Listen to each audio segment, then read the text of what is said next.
Hello বন্ধুরা, আসসালামু আলাইকুম। সবাই কেমন আছেন?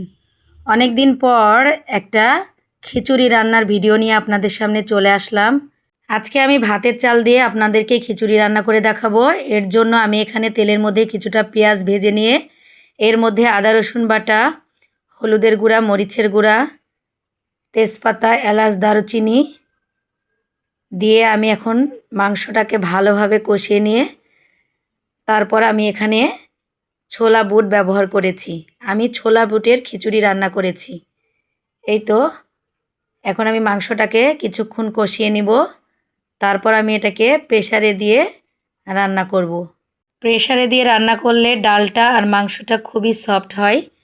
এই তো আমি একটি পাত্রের মধ্যে মাংসটা ঢেলে নিয়ে তারপর এর মধ্যে ধুয়ে রাখা চালগুলো দিয়ে দিলাম। এখন আমি চালটাকে ভালোভাবে নেড়ে চেড়ে তারপর আমি এর মধ্যে পরিমাণ মতো গরম পানি ব্যবহার করব। আমার কাছে এই ভাতের চালের খিচুড়িটা ভীষণ ভালো লাগে। এই তো খিচুড়িটা একটু ঘ্রাণ আনার জন্য সামান্য একটু পোলাওয়ের চাল আমি এর মধ্যে অ্যাড করে দিয়েছি, আর দিয়ে দিয়েছি কয়েক টুকরো কাঁচামরিচ। এখন আমি খিচুড়িটা কিছুক্ষণ দমে রেখে দিব। এই তো খিচুড়িটা এখন হয়ে গেছে। এখন আমি একটু নেড়ে চেড়ে তারপর আমি নামিয়ে রাখবো। যদি ভিডিওটি ভালো লাগে তাহলে একটা লাইক, কমেন্ট, শেয়ার দিয়ে পাশে থাকবেন। ধন্যবাদ।